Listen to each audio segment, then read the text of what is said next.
Good morning, everybody. Monday morning update, October 11th. Time is flying by here. I have in the book of Psalms, there's from like 120 to 134. These psalms are all psalms of ascent. It's something that the people would have sung or said while they were marching toward Jerusalem. I don't know if you remember or not, but Jerusalem is on a high point in Israel, and not the highest point, but it's on a high point in Israel. And so most of the time when you're going to Jerusalem, you're going up. And so it would make sense they have these psalms or songs of ascent to be with them as they walk up this hill. Okay, so I'm going to read 121. I lift up my eye to the mountains, and where does my help come from? My help comes from the Lord, the maker of heaven and earth. He will not let your foot slip. He who watches over you will not slumber. Indeed, he who watches over Israel will neither slumber nor sleep.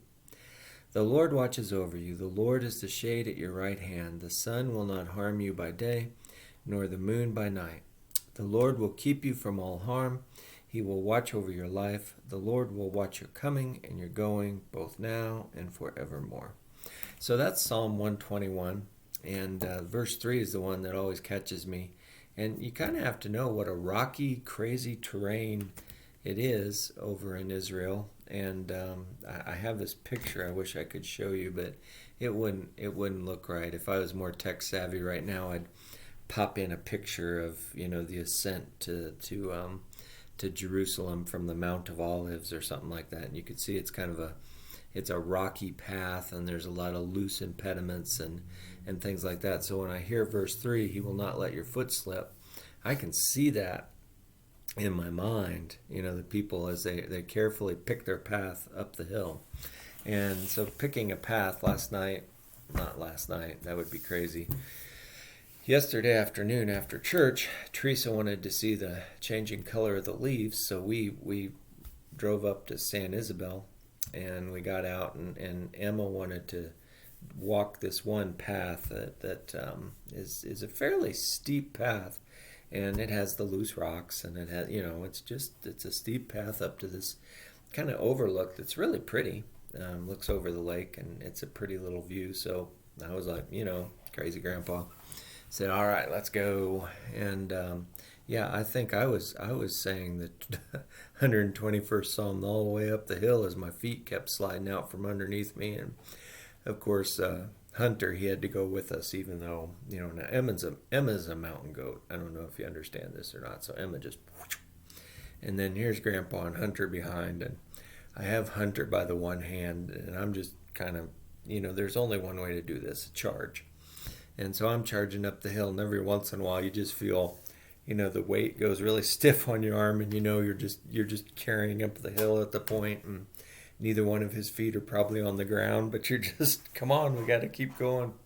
And he eventually kind of gets his feet back together, and he's with you for a second, and then all of a sudden oh, whoop, he's gone again, and you're yanking him. And so I think about 121st Psalm, and God must do that with me, that sometimes when I'm just struggling along, God must just go, oh, come on, my feet are flailing like this, and I don't know what I'm doing, but man, I'm getting up the hill by the grace of God, right? So anyway, that's what I thought I'd do on that scripture, and just give you a visual picture to stick in your head on that one of God carrying me up the hill, kicking and flailing the whole way. And I think God probably does that with all of us, does he not? And so there you go with that. And that was my story on that anyway, and I'm sticking to it. This is a busy week in the life of the church. I don't know if you know that or not. We have activities almost every night of the week. So Monday night we have the men's and women's Bible study, and personnel committee is meeting. These people know these things. Tuesday night we have elder meeting, and then after the elder meeting we're going to have a called board meeting, and then Thursday we have a worship committee meeting. And so boy, we've got it going on. And then there's a few other things that we do during the course of the week every week, and makes for a pretty busy week, and that's a good thing. We want to be busy in the life of the church. And so that's a hope that we can, kind of continue that. we're coming closer, not anywhere right next to, but my next Bible study is going to start somewhere around Advent, and we'll have a good Advent study for you all. So I hope you look forward to that. Won't be on Revelation, so don't panic.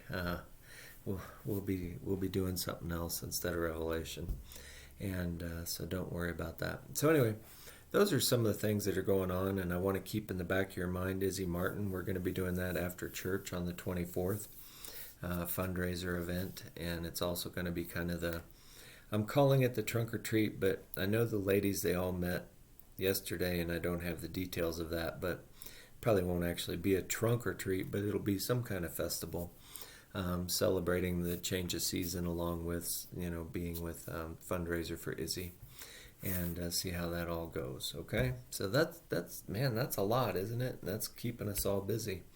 So those are the main announcements I have. Worship 10, and you guys are doing good. You seem to be showing up, and no problem whatsoever there, and that's a good thing, right? So well, God bless y'all real good. Have a great week. As you can tell, I'm a little off today. I had thrown my back off, and I'm just not feeling good. So I'm going to wrap this thing up quick and be done with it.